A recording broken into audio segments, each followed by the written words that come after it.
The invitation room was silent except for the steady hum of the ceiling fan. Sundar Pichai sat at his desk in his modest home office. The late afternoon sun spilling across stacks of papers and the glowing screen in front of him. Emails were nothing new to him, hundreds poured in daily, but one subject line caught his attention instantly. It read, World Chess Invitational, Special Challenge. Sundar raised an eyebrow. He had always loved chess since his child in Chennai. When his father would set up a small wooden board on the veranda, the smell of jasmine drifting in from the garden.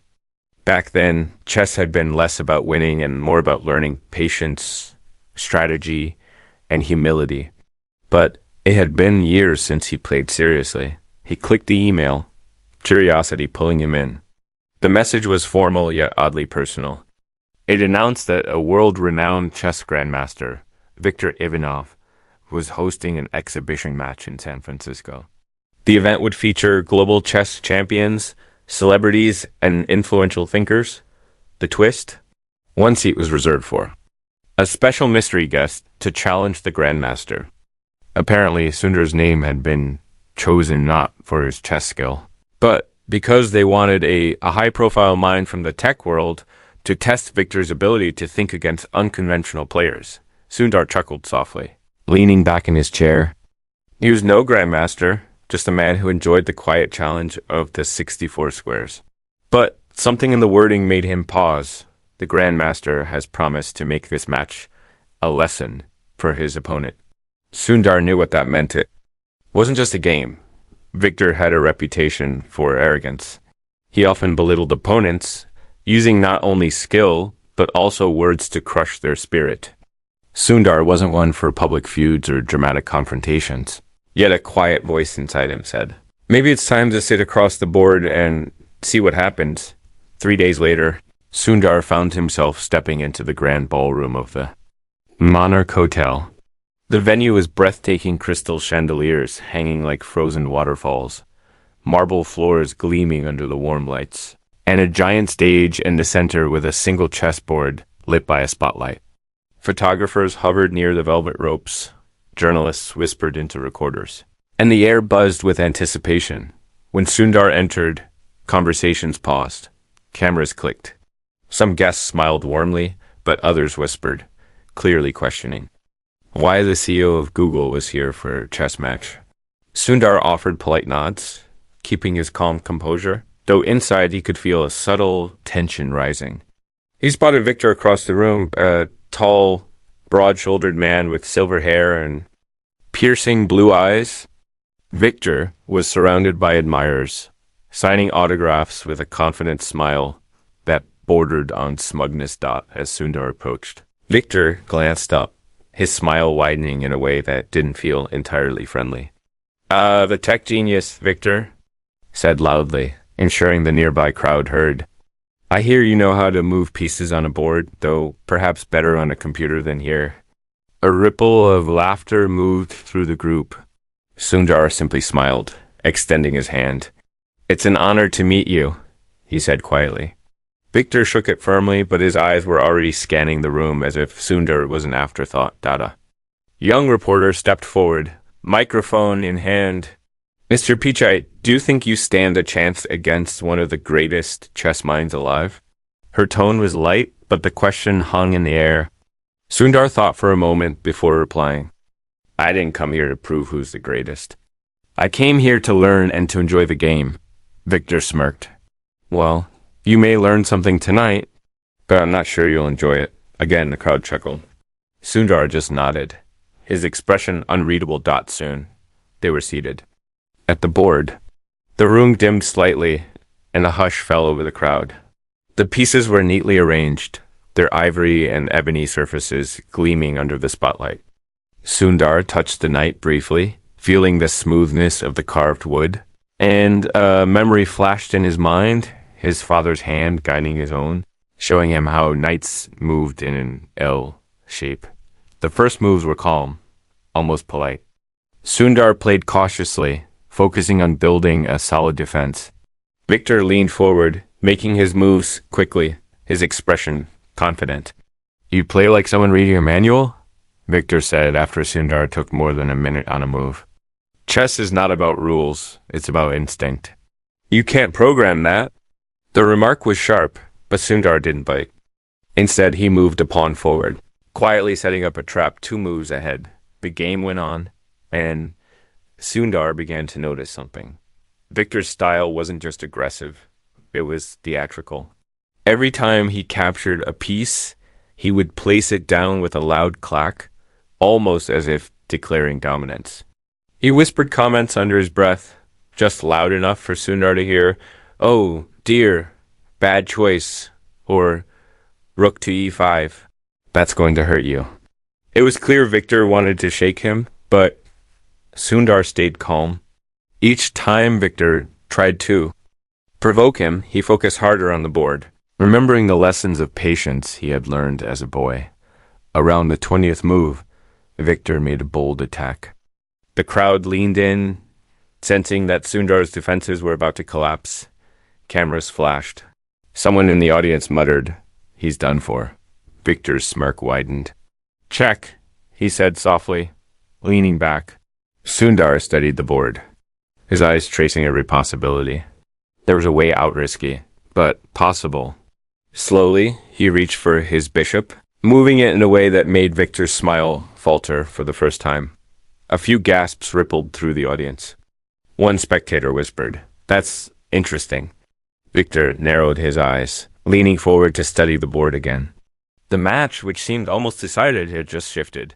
And then, just as Viktor was about to make his next move, a loud voice from the back of the room shouted something that made everyone turn. It wasn't about the game, it was about Sundar. The words were personal, sharp, and full of venom. Sundar froze for a fraction of a second, feeling the heat of dozens of eyes on him. The atmosphere, already tense, had just changed completely, and that's where part 1 ends. On the moment where the match is no longer just about chess, but about something deeper that could shake Sundar in front of the entire world. Asterisk the voice. From the shadows, ballroom was still, but the stillness felt dangerous. The words from the back of the room cut through the quiet like a blade. At first, Sundar thought he had misheard, but the murmurs around him confirmed that everyone else had caught it too. "You don't belong here, Pichai," the voice had called out. "You're just a corporate puppet playing a game you can't win." Sundar didn't turn around immediately. He kept his eyes on the board, though the edges of the ivory squares seemed to blur slightly. He could hear the faint shuffling of chairs as people craned their necks to see who had spoken. Viktor leaned back in his seat, a slow, knowing smile curling his lips. "Seems you've got fans here," he said dryly, loud enough for the microphones to catch.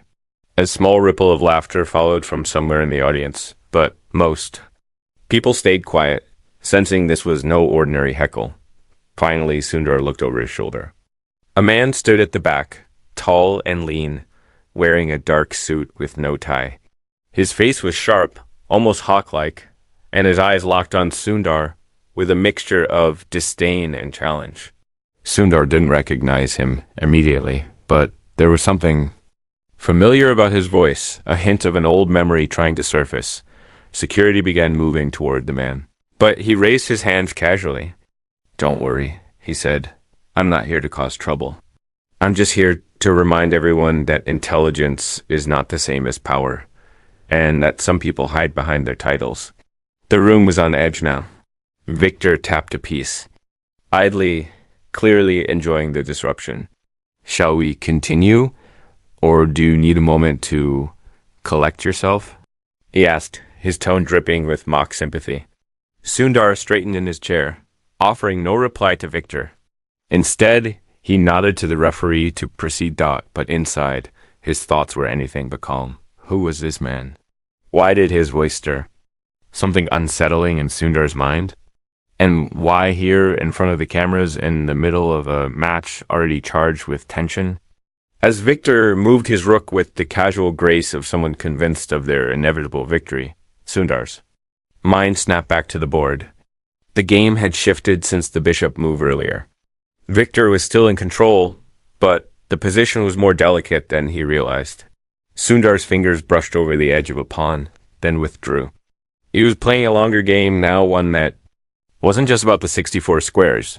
Rook to e1, Sundar said quietly, his voice steady. The move was defensive, almost cautious, but it concealed a deeper intention. Viktor studied it for a second longer than usual before moving his knight aggressively, capturing a pawn with an audible click.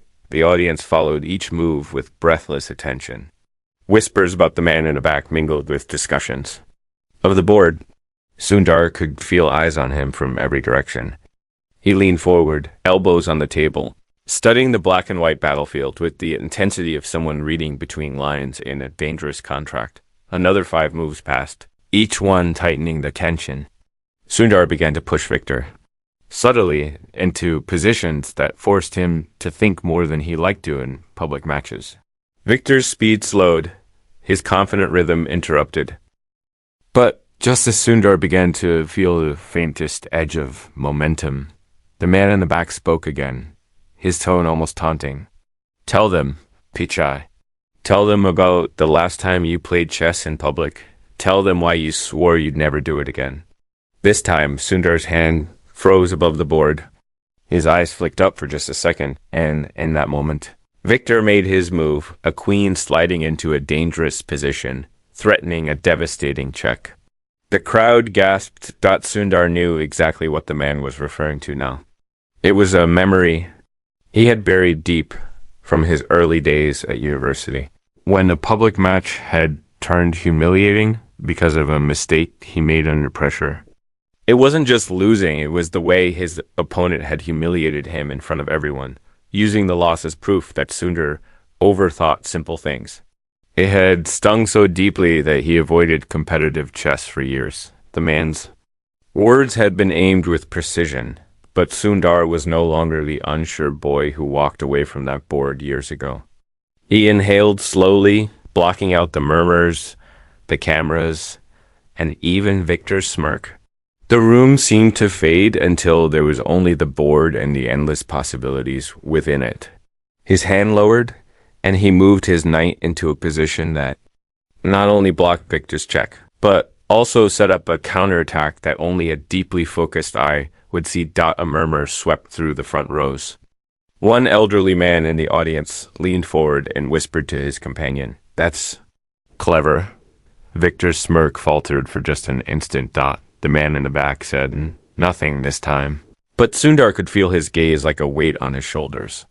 The game had transformed into something much larger than it was supposed to be. No longer just Sundar versus Viktor, but Sundar versus ghosts from his past, played out under the eyes of the world.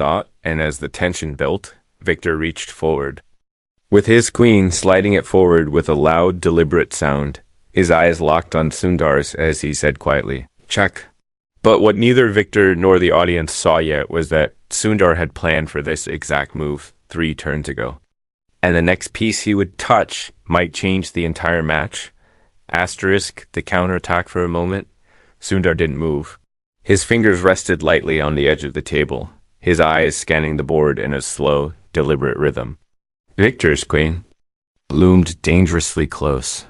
The threat of checkmate only a few moves away, Sundar faltered. The audience leaned in, sensing the weight of the moment. Cameras zoomed in on Sundar's face, capturing the calm mask he wore, a mask hiding the storm of calculation behind his eyes. Inside his mind, the moves played out like ripples on water, each one branching into dozens of possibilities. 3 moves ahead, he could see his own king cornered if he chose the wrong path. 5 moves ahead, he could see a chance slim, but real for turning the entire game on its head. It required precision, timing, and a willingness to walk a razor's edge. Without looking up, Sundar reached for his rook. His hand moved slowly, as if feeling the weight of not just the wood, but of the moment itself. The rook slid across the board, locking into place with a quiet gunk. It was a defensive move at first glance, but those who understood the game deeply recognized something more. It opened a line for his queen to strike later, a setup buried beneath layers of subtle positioning. Viktor raised an eyebrow. "Interesting," he murmured, though his tone was still laced with mild condescension.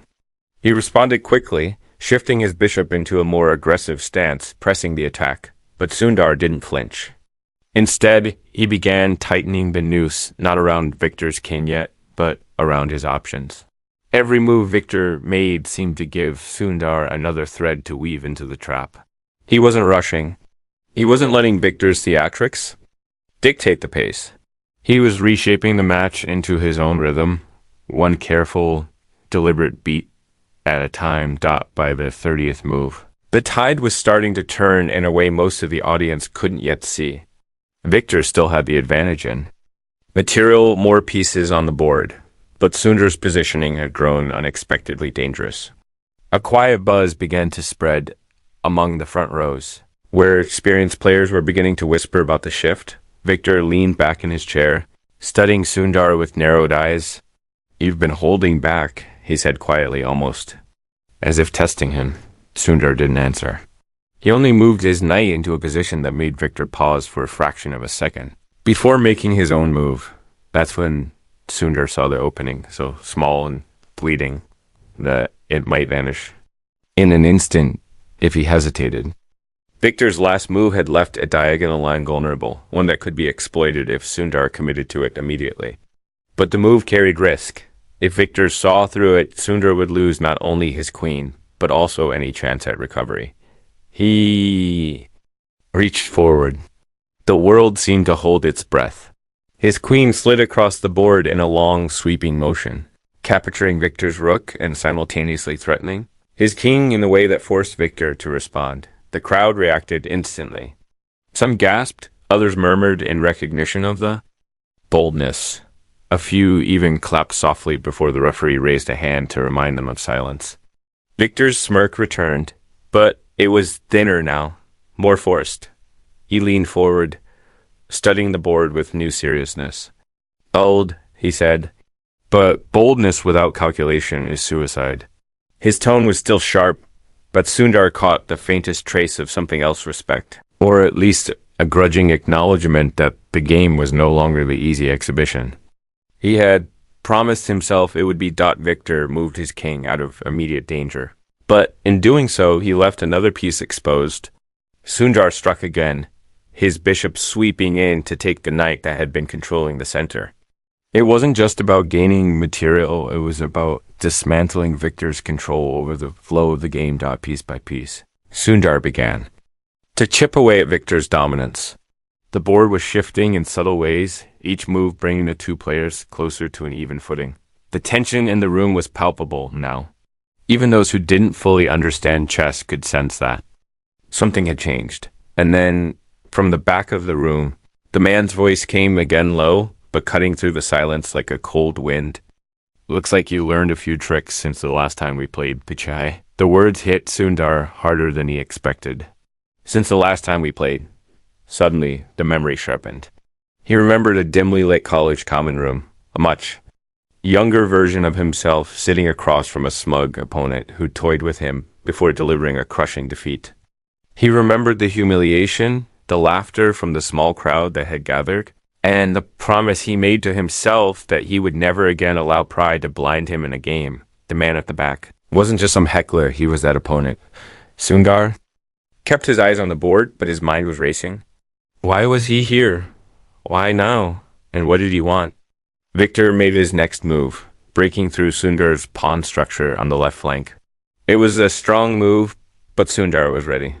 His rook swept across, taking Viktor's bishop in a clean exchange. The board was now balanced, 3 major pieces each, pawns nearly even. But with Sundar's positioning quietly superior, the audience was fully locked in now, their eyes darting between the board, the players, and the mysterious man in the back. Sundar knew this was no longer just about beating Viktor. This was about finishing something that had started years ago. And with the entire world watching, he wasn't going to walk away this time. He looked up at Viktor, his voice calm, but carrying a quiet conviction. Your move. And deep inside, he already knew the next few turns could either deliver a checkmate no one saw coming, or drag him back into a humiliation that would follow him for the rest of his life. Asterisk the reckoning air inside the ballroom had shifted. It no longer felt like a gathering for an elegant chess exhibition. It felt like an arena, the kind where the game on the table was just the surface, and under it, currents of old rivalries and deep personal history swirled unseen by most.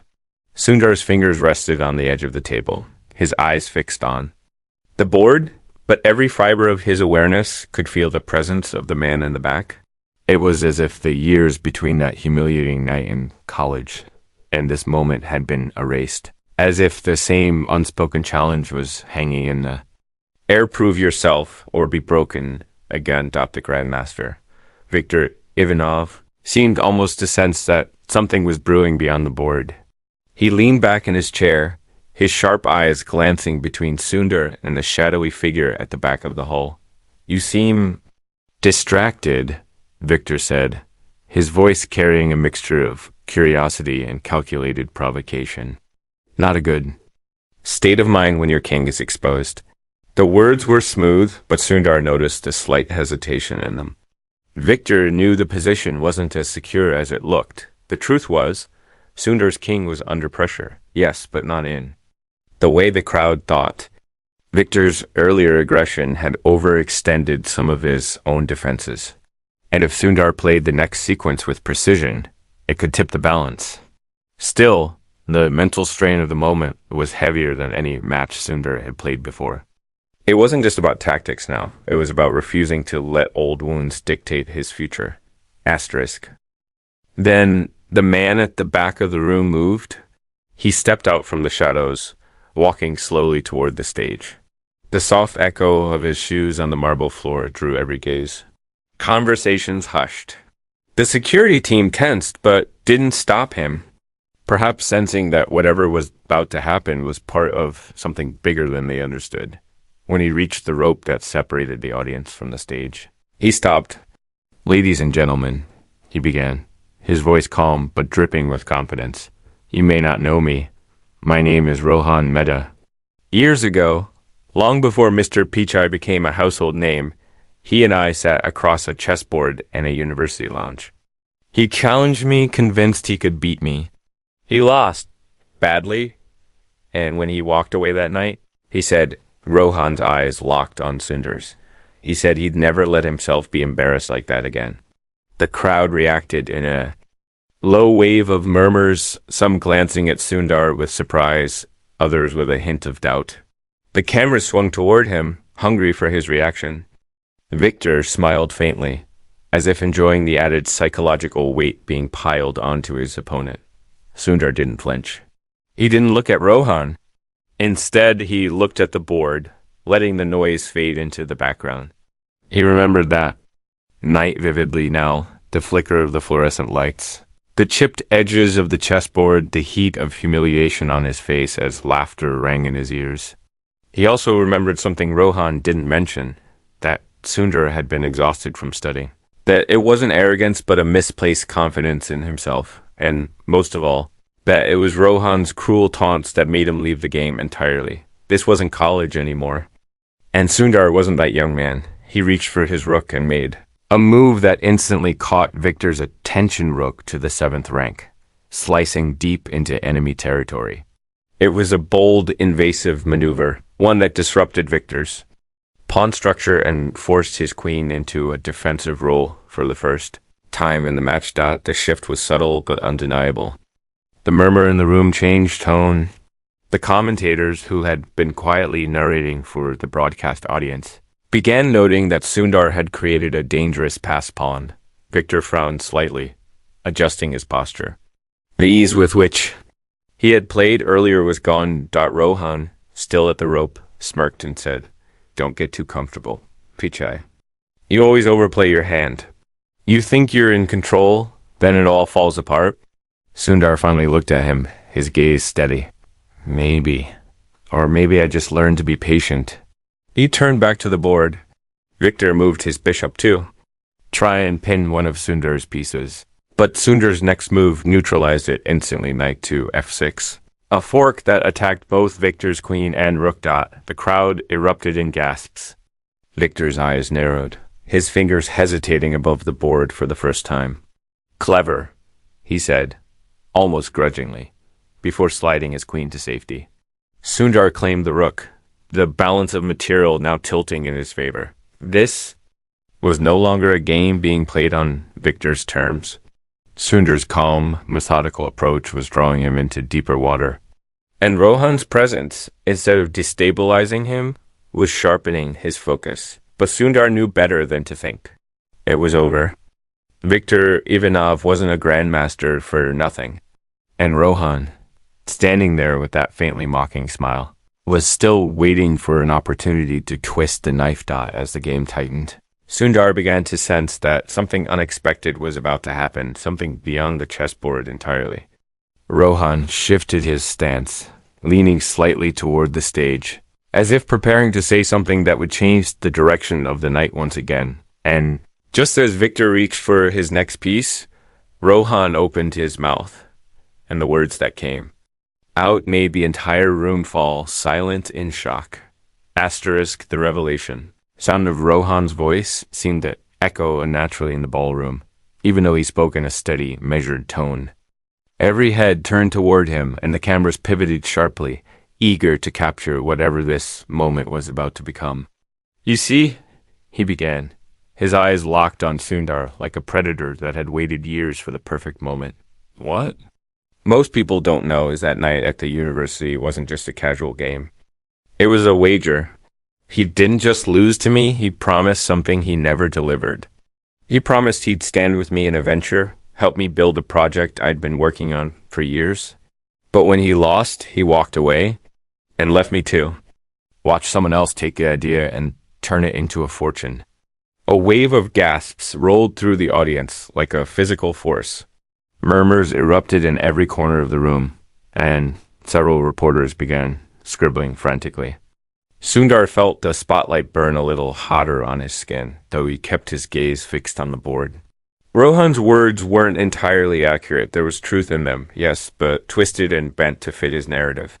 Sundar remembered the details clearly.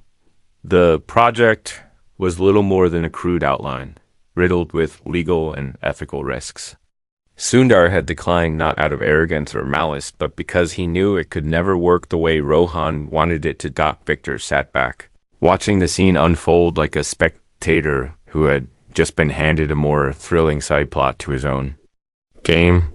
Interesting history you have," he murmured, his fingers idly spinning a captured pawn between them. Sundar could feel the tension in the room thicken. This wasn't just a chess match anymore.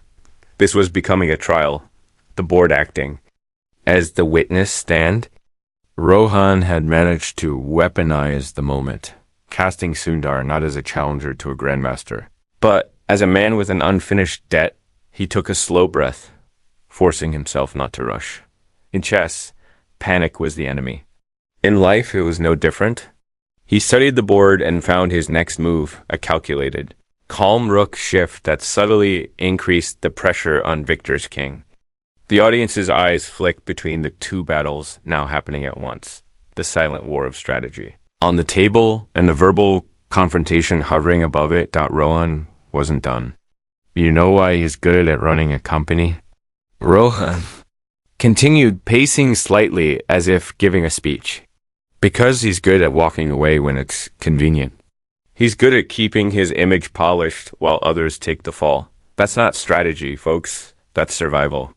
His voice dripped with the kind of disdain that came from years of holding on to a grudge. Sundar finally looked up from the board, meeting Rohan's gaze directly. His eyes were calm, but his words were firm. "You're right about one thing, Rohan. I walked away, but not because I was afraid of losing. I walked away because what you wanted wasn't built to. Last, it was built to take shortcuts. And shortcuts, no matter how clever they look, always collapse in the end." The room went silent again, the weight of the exchange settling over the audience.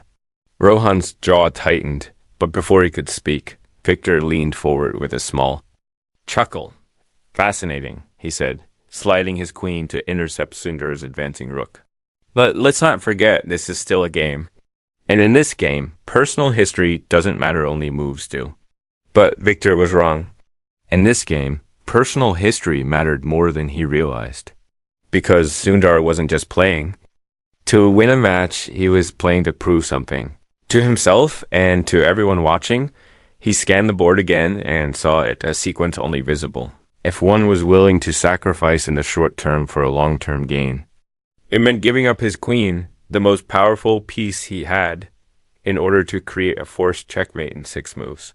It was a gamble, but one that embodied everything he believed about patience and vision. He reached for his queen and moved it into Viktor's line of attack. The crowd gasped. Viktor's eyebrows lifted, and even Rohan's expression shifted to one of surprise. "Bold," Viktor said, his voice tinged with curiosity now. "Very bold."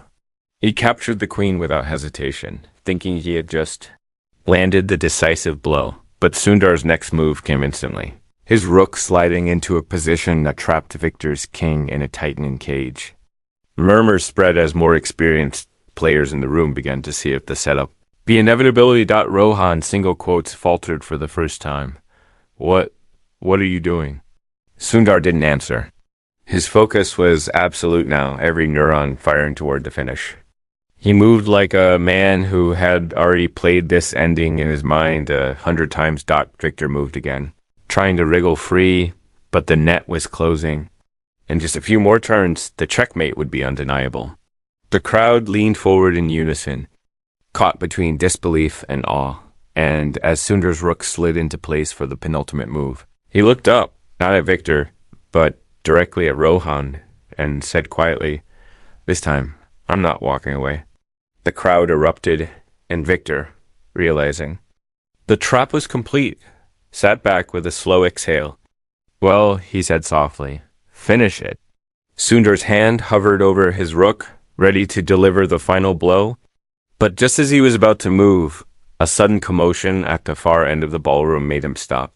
Someone had entered the room, someone who made even Rohan turn pale. And with that, the match, the crowd, and Sundar's focus were all pulled toward this new unexpected arrival.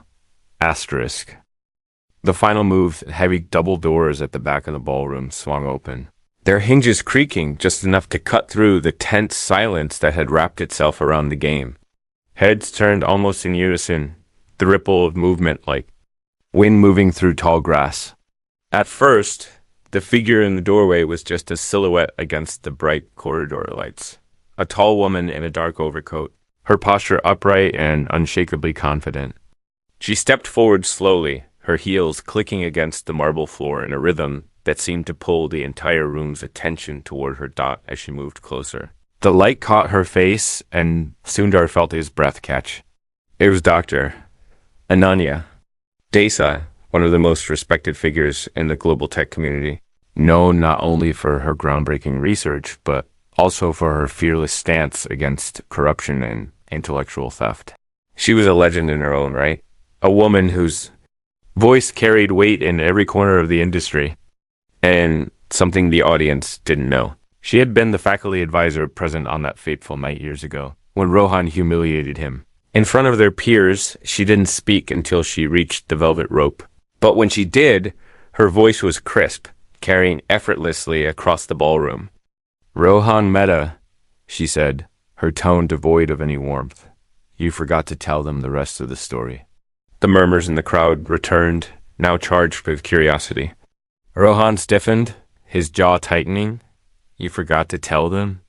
She continued, stepping closer, "that the so-called project you claim Sundar abandoned was an uncredited copy of another student's work. You forgot to mention that when he refused to join you, it wasn't out of arrogance, it was because he refused to take part in something unethical." The room froze. Even Viktor's hand, which had been poised near his knight, stopped mid-motion. Rohan's composure cracked for the first time all evening. "That's not," he began. But Dr. Desai cut him off with a single sharp look. "I was there. I saw the schematics. I saw the original creator confront you. And I saw Sundar walk away, not because he lost a game, but because he refused to win by dishonor." There was a stunned stillness. The weight of her words seemed to hang in the air, pressing down on Rohan until his posture sagged. A few people in the crowd began to clap softly, the sound spreading until it filled the room with a slow, steady Rhythm of approval. Sundar hadn't moved through all of this. His fingers still rested lightly on the rook, the same rook that, in one more step, would seal the fate of the match. Viktor, to his credit, didn't interrupt. His sharp blue eyes studied Sundar with a new expression, not arrogance, not condescension, but a deep, grudging respect. Rohan took a step back, his voice quieter now, tinged with desperation. This doesn't change anything, he muttered. Sundar finally looked at him. It changes everything, he said, his voice calm but carrying enough weight that it reached every corner of the hall. Because this time, the truth is here. 2. Then he turned back to the board. The world seemed to narrow into that moment 64 squares. Black and white, 2 kings, and a single move that would end it. His rook slid forward with a soft, deliberate click, cutting off every escape route. Checkmate, he said quietly. For a beat, there was silence. Then the crowd erupted cheers, applause, and the excited chatter of people who knew they had just witnessed something far beyond a simple chess game. Flashes from cameras lit the air like staccato lightning. Viktor leaned back, exhaling slowly, before standing and extending his hand. Well played, Mr. Pichai, he said, his voice steady but laced with sincerity. Very well played. Sundar rose and shook his hand, the gesture firm, respectful. Thank you, he replied. It was an honor. Viktor nodded once, then stepped aside, giving him the stage. Dia Desa crossed the space between them, her expression softening. I told you years ago, she said with a faint smile, that you would win your real game when it mattered most. Sundar returned the smile, though it carried the weight of everything that had just happened. And this time, he said, I didn't walk away. Rohan was already retreating toward the exit, avoiding the eyes of the crowd. No one stopped. Him. The applause wasn't for him, it was for the man who had just proven that integrity. Patience and quiet resolve could stand against arrogance, deceit, and years of doubt. As the noise swelled around him, Sundar didn't think of victory as triumph over Viktor or even over Rohan. To him, the true victory was that he had played his game his way without sacrificing who he was. And as he stepped down from the stage, the echoes of the crowd following him, he knew that no matter what board he sat across in life, the principles he had carried here tonight would be the same ones guiding every move he ever made.